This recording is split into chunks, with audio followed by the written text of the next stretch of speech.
Although I'm a fan of spaghetti factories and my primary base is also a spaghetti factory, there's a value in having stable power and calculated production. Today we're going to have a short list of tips to help you make your factory efficient in both power and production. First off, having more machines is typically better than overclocking one placing production buildings down. Taking these 8 constructors we are setting up right now for example, 4 constructors with a 200% overclock will have a power consumption of 48.4 megawatts. 8 constructors with a 100% overclock will have a power consumption of 32 megawatts. You save essentially 33% of your power by making more buildings than it is if your factory permits using double the space. You should overclock miners, oil extractors, or even water extractors because you have a finite amount of placements near your base and you can't create more of them as easily. Our second tip is you don't want to have a clock rate on your miner that is higher than what your belts can transfer. If you overclock a miner Mark 1 to 200% on a pure node but you are only using a Mark 2 belt, you aren't getting the full benefit of overclocking that high and you are using way more power than you need to. A Mark 1 miner at 200% on a pure node generates 240 ore per minute and a Mark 2 belt can only transfer 120 a minute. You could improve the belt to Mark 3 to get use out of the overclock, or you could back this down to 100% in this situation where you would make 120 ore per minute, which is the same as your transfer rate for your belt. Only grab as much ore as you can transfer and adjust the output accordingly to make your miners more power efficient. Tip number 3 is to balance your resources when building your production station. If you want to be efficient, you should have independent stations for every part, and every station should produce just as much as it needs to. In the rotor station we are setting up, we produce 15 iron rods per minute and 50 screws per minute, but the basic formula for rotors requires 20 iron rods per minute and 100 screws per minute. We could set up more rods and screws to meet the demand, but that would mean lots more belts and even more production buildings we would have to set up, so instead we are going to use what we have to keep our power usage low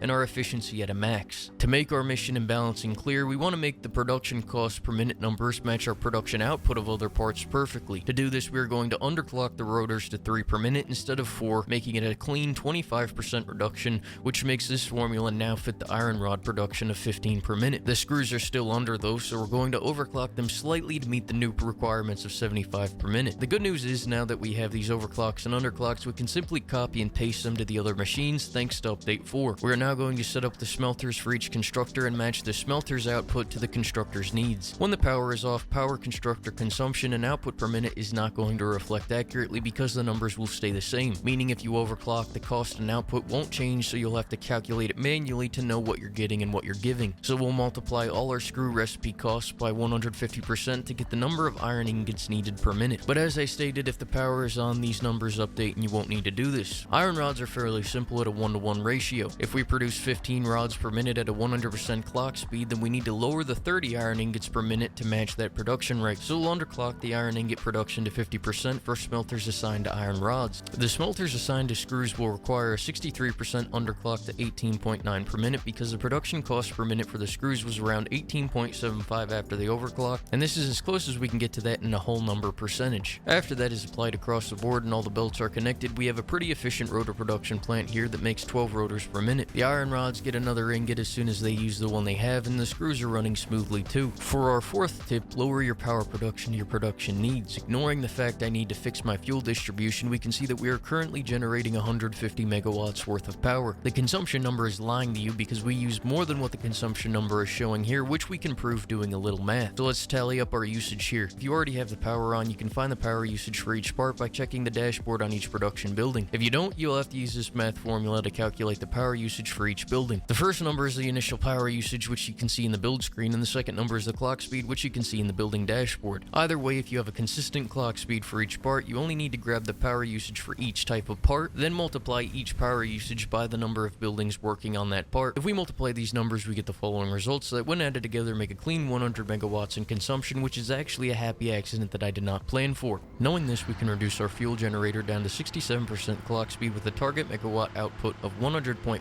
megawatts, a half megawatt more than our consumption. The benefit of this is our fuel is now going to burn longer, meaning we'll use less fuel and our supply will last longer. You also get to revel in the fact that your consumption and capacity numbers are perfectly in tandem on the power graph. Unfortunately, I now can't put on my hover pack in this area or the power usage goes above 100 and I'll go into a rapid descent into the ground. If you learned something, drop a thumbs up and I'll see you next time when we share some tips on how to make great train systems in Satisfactory. Thanks for watching.